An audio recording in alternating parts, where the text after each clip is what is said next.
और एक बार फिर से आपको एलएनजेपी अस्पताल हम लिए चलेंगे, जहां पर ये तस्वीरें आप देखिए। प्रधानमंत्री नरेंद्र मोदी एलएनजेपी अस्पताल में घायलों से मिलने के बाद बाहर निकल रहे हैं। ये तस्वीरें इस वक्त हम आपको दिखा रहे हैं। प्रधानमंत्री नरेंद्र मोदी भूटान के दौरे से जैसे ही लौटते हैं, एयरपोर्ट से सबसे पहले वो अधिकारियों को निर्देशित करते हैं कि वो एलएनजेपी अस्पताल जाएंगे दिल्ली बम धमाकों में घायल हुए लोगों से मिलने के लिए। बहुत से लोग आईसीयू में भर्ती हैं और आईसीयू में प्रधानमंत्री नरेंद्र मोदी वहां पहुंचते हैं, घायलों से मिलते हैं, मुलाकात करते हैं और करीबन 5 से 10 मिनट की मुलाकात के बाद प्रधानमंत्री नरेंद्र मोदी, ये जो आप तस्वीरें देख रहे हैं, प्रधानमंत्री नरेंद्र मोदी का काफिला इस वक्त एलएनजेपी अस्पताल से निकल रहा है। एलएनजेपी अस्पताल में घायलों से मिलने के बाद प्रधानमंत्री नरेंद्र मोदी इस वक्त निकल चुके हैं। ये तस्वीर हम आपको दिखा रहे हैं, सीधी तस्वीरें इस वक्त एलएनजेपी अस्पताल के बाहर से।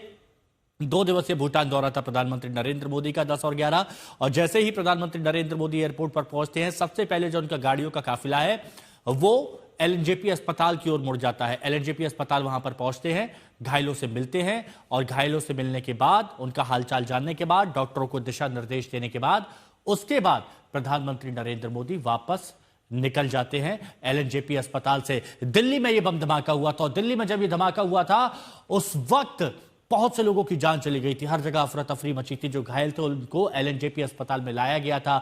गृह मंत्री अमित शाह, जिस वक्त ये धमाका होता है उसके कुछ ही देर बाद गृह मंत्री अमित शाह भी एलएनजेपी अस्पताल पहुंचते हैं, वहां पर घायलों को मिलते हैं, वहां पर डॉक्टरों से वो बातचीत करते हैं, अधिकारियों के साथ बातचीत करते हैं। और इतना ही नहीं, आज प्रधानमंत्री नरेंद्र मोदी जब एलएनजेपी अस्पताल पहुंचे, सीधे एयरपोर्ट से एलएनजेपी अस्पताल पहुंचे और अब एलएनजेपी अस्पताल से निकलने के बाद कुछ वक्त बाद सीसीएस की बैठक भी होगी। प्रधानमंत्री नरेंद्र मोदी और सीसीएस की बैठक में शामिल होंगे।